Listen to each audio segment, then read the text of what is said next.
biya kamal ka Noor Online TV ka jan gwasame bana rashame bana jelinkel awraje ban lingane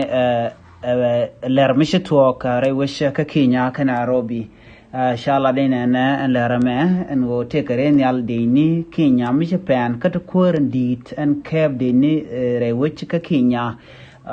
mi laran Kenya Defense Force ke Chief General wun Michel ke Francis Ogola Terede Chaladon and Wochiri Nyalamo Japan bana jakule linkel kan konore ler kan medi jogono jin nyaka nasan ko ken ko blerti ti tin konde la nongo kan online TV bi kan chamala shugos ne tin gor kon ke de ka wotin an wala shen wal badda ka payngwan ron kina daro wide jan dangro widon en ban linga chire nyalde ni Kenya pan kata korendi tan kebde ni reda ke Kenya Defense Force wun mela Chief General Michelle Francis Ogola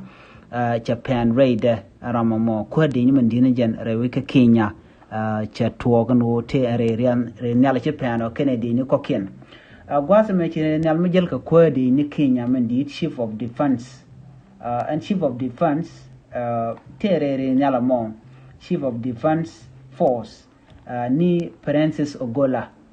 jan tere riaye mo renal danen Japan Kennedy ni koken te kan shoot ken kan ka lat gwada dana chire nyala mo Japan tin re dwar ka Kenya ka konchang Pokot jan gwada danen Pokot jan gwada danen pen re nyala mo tin ka Kenya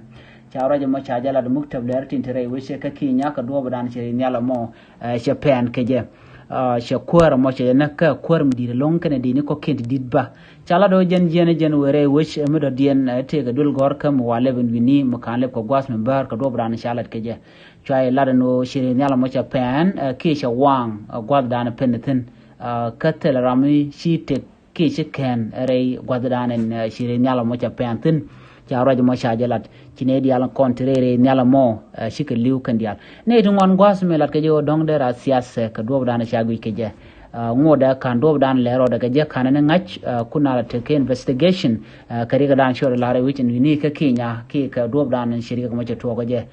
ramadan en la kur Nairobi chela no ngoda bi kan ler to ko ken konan chi riga mato ka je bi kan kulalat ka jan gwas mo mangach ken tame Ramadan la Chief General Francis Ogola che yeda che tesnien ke ramkel mi tere re danan ci wang ka te ram ci kenten ka roje dan shalat ke je gorno jin bi ñu ga nasin ko ken jela dan de nga jen gwasame kadi ga dan ci tore wi ka Kenya kana robi en walla ka shanka walwada ka pay ngwan ron kina dara wi de jen dang re ngwan ka gwas chang daran dan biya ta kamal